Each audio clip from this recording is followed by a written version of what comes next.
batagira imeze yo kuvugira ko nkibi ko iyo tuvuga turasohora ibiri muri twebwe batanabaho sisa hakinjiramo ibindi bishasha. None se ni gute twagera ko iyo nivo yo kudahagarika imitima kandi hari ibintu byinshi biduhagaritse imitima? Voilà. Reka dukurikirane rero iri jambo Yesu yavuze. Yavuze ngo mwizere Imana nanjye munyizere. Ni ukuvuga ngo iyo iryo jambo tuginjiyemo indani, we niwe soko y'ikintu icyari cyo cyose. Amen. Hana yavuze ngo ni watuma umuntu apfa, ni watuma umuntu abaho, ni watungisha na ni wakenesha, ashyira hejuru akamanura. Samuel wa mbere igice cyaka. Iyo yacinze ntawugurura, iyo yuguruye ntawugara. Urabona? Okay. Ni ukuvuga ngo umugambi wa Satani mu kuduhagarika imitima abakeneye kudushira muri izo rema, ahantu ho kwigunga ya cyane, ntihagire uwo muvugana. Ico ni kibanza ca mbere Satani ashiramwo umuntu, kuko yaguhagaritse umutima, utanguye kumva kumenga urakwiye ahantu ho kwiyumvira ibi bintu ivyari byo. Ndakunda aba intellectuel, usanga hariho utujambo umu intellectuel avuga ngo ça c'est incroyable. C'est incroyable, mais vrai. Urumva? Ni ukuvuga ngo sinibaza ko ibi bintu bishobora kubaho, ariko tayari yabaye. Urumva? Uyu ni umu intellectuel. Urumva? Utari umu intellectuel nawe akavuga ati ibi bintu sintahura ibyari byo. Urumva? Rero amaze kugushira muri ico kibanza, agutwara mu kindi kibanza kigira kabiri, bita ngo vision déformée de soi-même. Iyo vision déformée de soi-même ni ukuvuga ngo akwereka ko wewe atacubereye kubaho, umuntu ridikira. Umuntu agera kuri nivo ubona ko ntacyo kimaze, ari famille ntacyo yimariye, ari societe ntacyo yimariye, nawe ubwawe ntacyo wimariye, ari urugo rwawe ntacyo rumariye, mbese nta tinerie. Ijambo rero rikomeye muri ibi bya vision déformée de soi-même, biragoye guhezagira wamaze kwivuma. Biragoye ako kantu gasubiremo. Biragoye guhezagira wamaze kwivuma. Urumva? Kuko maze kwivuma ukerekana ko atacumaze, nta cyiza usubira kubona kikurimo. Mugabo pourtant nk'ubu genda kubona urafise ibyiza byinshi, urafise ukundi. Ikibanza kigira gatatu Satani ashiramo umuntu. Umva icambere wacumvise, icya kabiri wacumvise, agiye rero kugushira muri vision déformée envers les autres. Nuvuga ngo nawe utangura kwiyota none nk'ubu abo tubana bambona bate, narabaye iciro ry'imigani, aho umenye ko atawundi muntu ari karabikubwira. Satani ni wewe uri kubibona, na Satani ni wowe uri kubona ko abantu bagufiteho ikibazo kandi nta n'ukigufite, nta n'ukigufiteho. Akakwereka ko bagusuzuguye, atacumaze, cotisation zabaye ntacu wakontribuwe mu rugo, n'igihe ugomba kugira ibyo ukora ntiwabikoze. Akakwereka ko mbese abantu bose bakumenye, bakwanse, ata muntu n'umwe akigukunda, kandi ko ibintu byakubaye ko bose babimenye. Ko umuntu arashobora kwihana imbere y'abantu. Ni Satani ukwereka ibyo. Nta n'umuntu wenda wigeze nabikubwira. Oya, uri muri class akwigisha, akwereka ko abantu bose ari byo bari kugusoma uko nyene. Kandi bo wenda babona kuri umuntu w'umumaro bakeneye neza, ukenewe muri ibi. Rero nimba hari ibintu bigoye,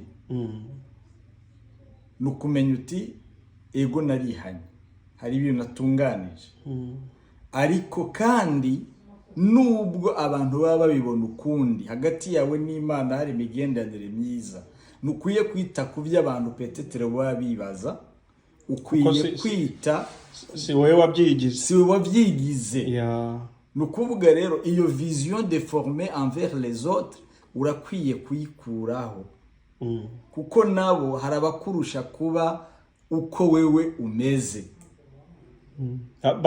basi arabifuza kumera nk'uko umeze ikibanza rero kigira kane Satani ashiramo umuntu arico cyanyuma ni vision déformée envers Dieu ariyo yandirimbo wumvise abantu baririmba ngo ni kuki wavyemeye ati nubundi Imana yarantaye kuri spirituality tuvuga ati Imana nubundi ntinzi nta nico mbereyeho nishatse yananyica kubaho nubundi nakwipfira nta wala kuki yaba yaribizi kubera iki amafaranga yagiye kuko nimba yaribizi kubera iki bende wacu bapfuye nimba yaribizi kubera iki binabiriya byabaye urumva ugatangura kubona Imana ko itagukunda itakuzi kibanza cyanyuma nukujya kwiyahura mukristo nawe yageze aho ngo ahantu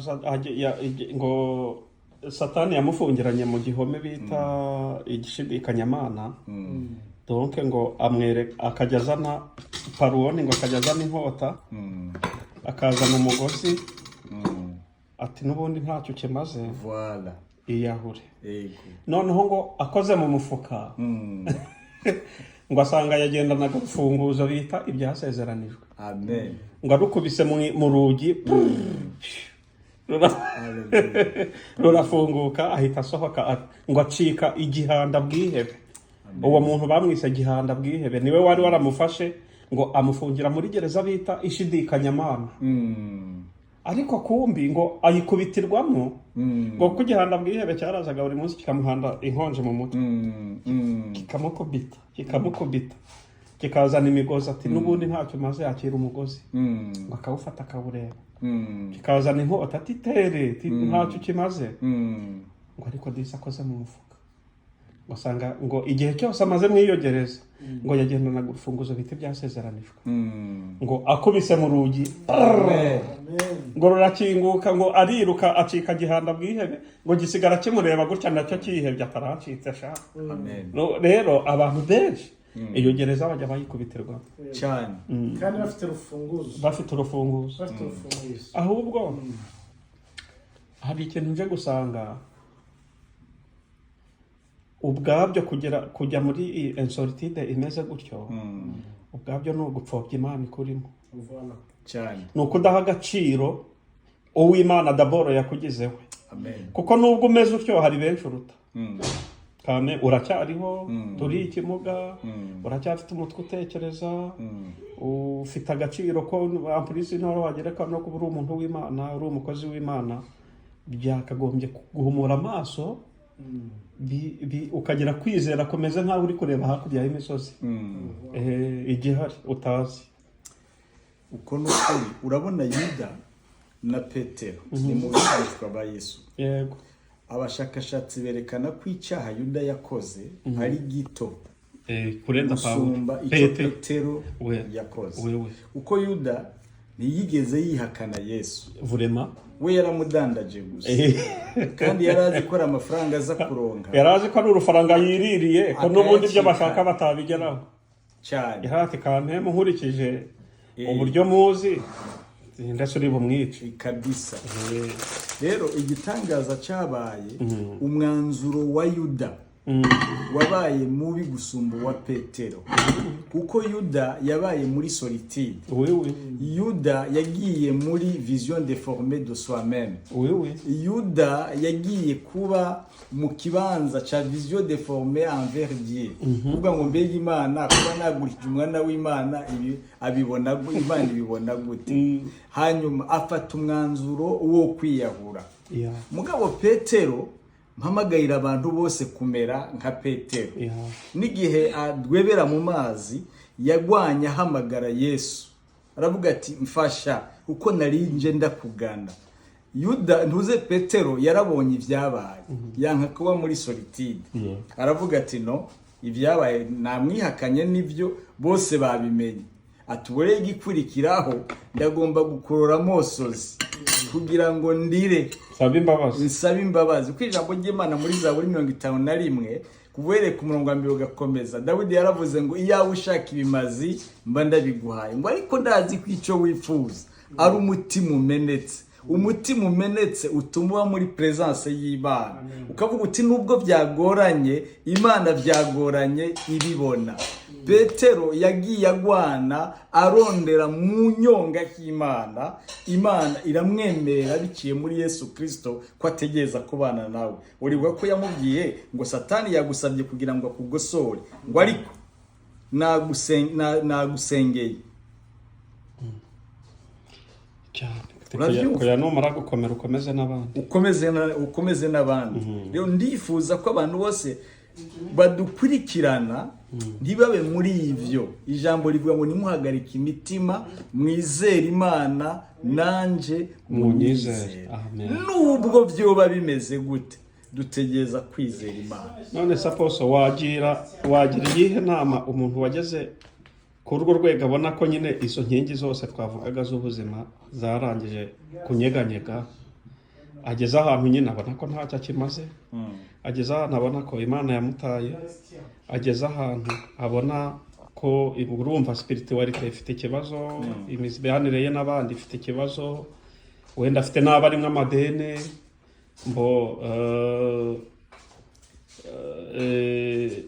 ekonomi ifite ikibazo, ibintu byose byarahungabanye. Umuntu wamaze kugera nkaho akeneye iki?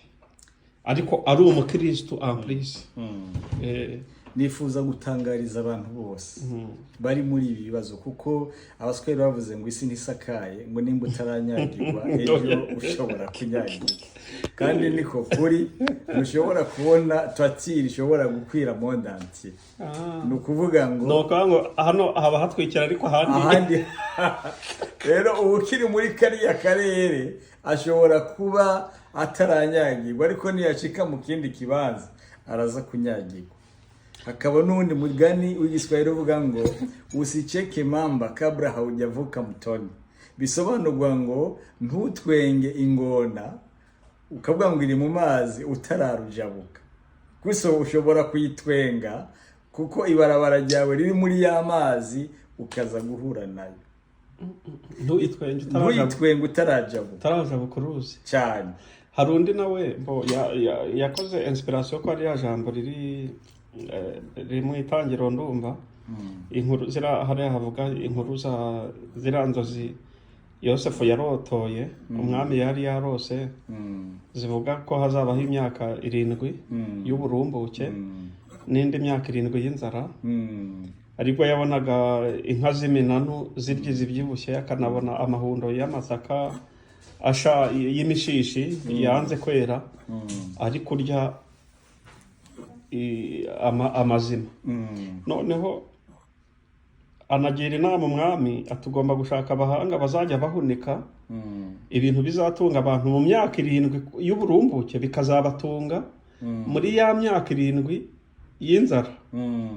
No umuntu aravuga ngo isi ntisakaye, uyu munsi niba uri mu burumbuke ngo uteganyirize ko ejo hazaza n'imyaka y'inzara. Ushaka imbaraga zizakwambutsa wasaruye muri iki gihe cy'uburumbuke urimo, zizakwambutsa n'indi myaka y'inzara, kuko nayo izaza. Uko nukuri. Rero umusozera ya majambo bari babaje ati none wobwira iki abantu bariko baraba muri ivyo bihe. Hari ico Dawidi yavuze muri Zaburi 37:25. Yaravuze ngo kuva nkiri muto none heraba ndashaje, sinigeze kubona umugororotsi. Mu Kinyarwanda muvyita umukiranutsi yahebwe asabiririza yatawe kugeza igihe asabiriza ibyo kurya, rusaba ivyo kurya.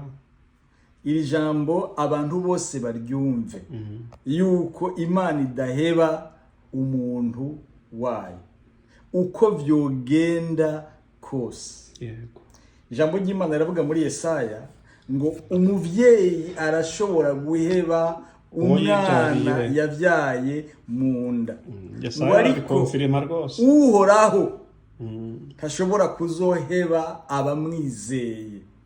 Abantu bose badukurikira niba bizeye uhoraho, Imana ya Aburahamu na Isaka na Yakobo, uko byaba bimeze kose, itahevye Yobu ntizobaheba, itahevye Ana ntizoguheba, itahevye Ntuzenya Elizabeth na Zakariya ntizobaheba, itahevye abatwitangiye ntishobora kuduheba. Waruzi n'izina ryayo uko yitwa?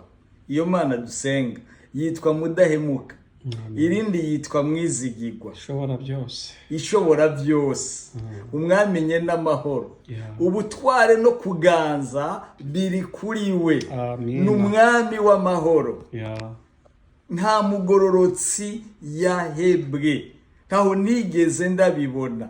Itahevye Daniyeli mugobo gw'intambwe, wumva izohebande. Itahevye Meshaki na Shadraka mwitanure ry'umuriro, wumva izohebande. Itahevye Morodekayi n'ihanga ryose rya Isirayeli ku mugwa mukuru Ishushani, wumva izohebande. Hari igitangazo rero cyabaye. Yona yasenge yari mu nda y'urufi. Uzaho urufi rwagiye kumusuka,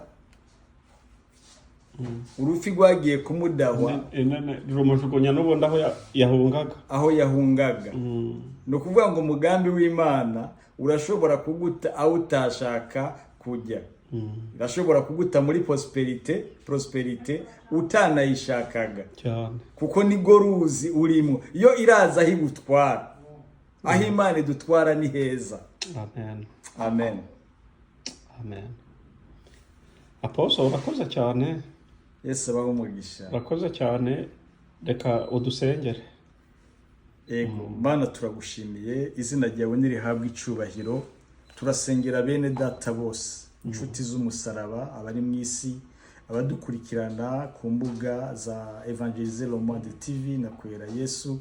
Uhezagire na mwene data yatwakiriye Alphonse Apostle, uhezagire n'umutambukanyi wiwe Genevieve n'ugwaruka, ubabwiye neza. Uhezagire Directeur General wa Evangeliser le Monde Felix Muhumugisha n'umutambukanyi we Joan. Uhezagira amatorero yose dukomokamwo, abari muri Tours, abari muri Strasbourg, abari muri Belgique, muri Afrika, abadukurikirana mu isi yose ubahumugisha. Iri jambo abahagarika imitima, Mana bagirigwe neza nawe. Atari we bushoboye gusana imitima, nta wundi muntu ashobora kuyisana. Ndakwingize kugira ngo uremeshe abakomeretse, ugire neza abo bose wamugwanza twaza amanyama, ibitangaza n'utwumiza ibandanye gukoreka mu ijambo nk'uko ijambo ryawe ribivuga. Abarwayi bakize, ubwiza bwawe kuri bose, kandi amateraniro aba y'umugisha mu bice bitandukanye byose by'isi. Ni mu izina rya Yesu tubisavye. Amen. Amen. Amen.